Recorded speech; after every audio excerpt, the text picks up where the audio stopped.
rats finally caught up to us. Damn it all! The hype around the original Octopath Traveler proved that there's a market of gamers hungry for large studios to invest in retro-styled adventures. While the presentation was the overall selling point, the idea of 8 protagonists joining up to go on an adventure is what ultimately caught my eye. Sadly, the stories were more self-contained than I would have liked, making each character feel removed from the individual narratives. Regardless, the adventure was worthwhile, and my excitement returned with Octopath Traveler 2. After playing the opening chapters of each protagonist, it's clear the developers are listening to feedback, but also sticking close to ideas presented in the first game.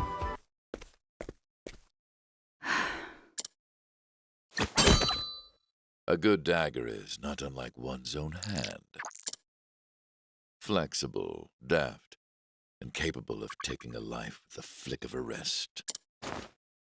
Just like... You're allowed to begin Octopath Traveler with any of the 8 protagonists. Each character has a reason for setting out on their own, some being more important than others, but you'll likely have your preferences. With 8 protagonists from different walks of life, I was worried that I wouldn't resonate with all of them. However, each character has something that they bring to the table, whether it be a unique outlook on the current situation or an important ability. The only character that confused me about their involvement in the group is Agnia, who is just a dancer with the dream of becoming a star. Her quest has no real sense of urgency, which makes me curious about where her story actually leads. My first choice was Throne, for maybe too obvious of reasons. After being brought up in the Thieves Guild, she aims to change her fate and fight back against those who have pretty much enslaved her.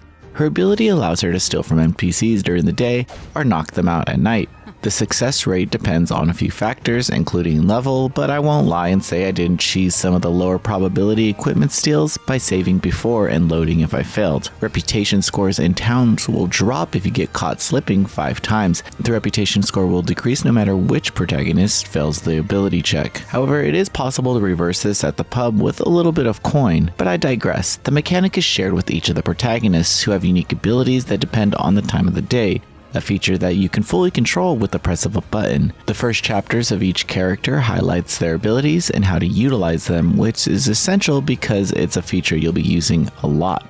I have grown addicted to interacting with each NPC in a town and seeing what I can swipe off of them or check if they're strong enough to join my team for a few rounds. Other optional abilities include finding hidden treasure or just getting an NPC to spill the tea about their love interest for another NPC in the town. It's like an ongoing side mission that offers optional ways to interact with the townspeople and make them more than just information givers. The battles in the opening chapters aren't too significant across any of the protagonists' openings. Although special skills are introduced, the opening is mainly story focused, but not to worry, the moments after will have plenty of fights to jump into. There are 2 speed options for battles, and movement on the overworld is swift.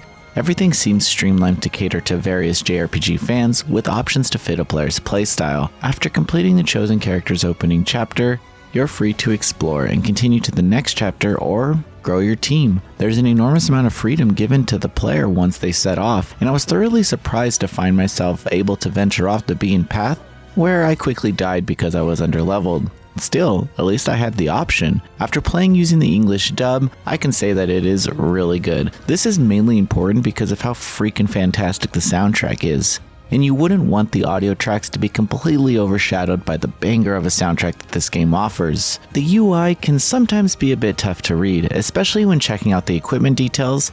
Also, the minimap on screen shows you a general direction but doesn't show you paths, so I had to use the menu map often when getting around. Thankfully, a fast travel system was available early on, so it wasn't too daunting going far away from the quest markers. As I continued my journey, I look forward to seeing how these characters' stories intertwine and how the battle system evolves in the later chapters. With the option of secondary job classes, side quests, and dungeons, there's a lot to unpack here. Octopath Traveler 2 continues to impress with its HD 2D visual presentation and unique way of storytelling. The opening moments of each chapter set up numerous possibilities for adventure, highlighted by the freedom players are given to explore. This is shaping up to be a perfect evolution of the series, and I can't wait to discover everything it offers. Octopath Traveler 2 is coming to PS4, PS5, Switch, and PC on February 24th, 2023. Thanks for watching. Please read the full preview at noisypixel.net. Noisy Pixel is run by a group of gamers who work hard to deliver news, reviews, previews, and more.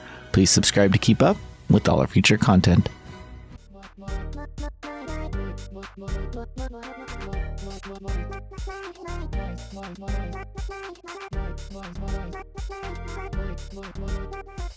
Noisy Pixel.